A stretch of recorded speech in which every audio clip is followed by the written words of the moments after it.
بسم اللہ الرحمن الرحیم۔ جمعہ کی فضیلت۔ نبی کریم صلی اللہ علیہ وسلم نے فرمایا، جو شخص جمعہ کے دن غسل کرے اور خوب اچھی طرح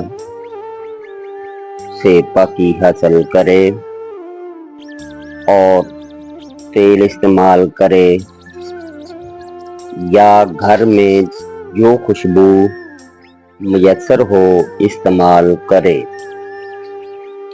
پھر نماز جمعہ کے لیے نکلے اور مسجد میں پہنچ کر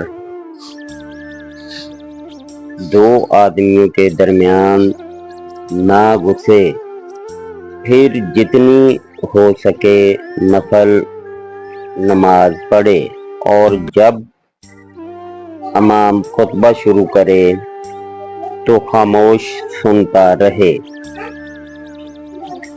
تو اس جمعہ سے لے کر دوسرے جمعہ تک سارے گناہ معاف کر دیے جاتے ہیں۔